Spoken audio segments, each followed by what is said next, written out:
Suppose she might not be Devil Hunter material. The one who commanded me to kill was this cur!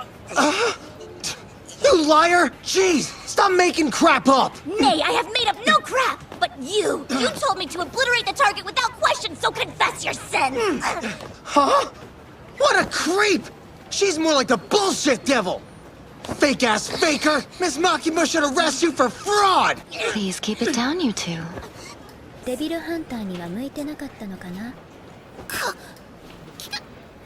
いつが殺せって言ったんじゃ。はあ？言ってねえ。よくそんな嘘が言えたもんだな。嘘じゃないわい。言った。この人間が悪魔を殺せと言ったんじゃ。本当じゃ。怖っ。はあ？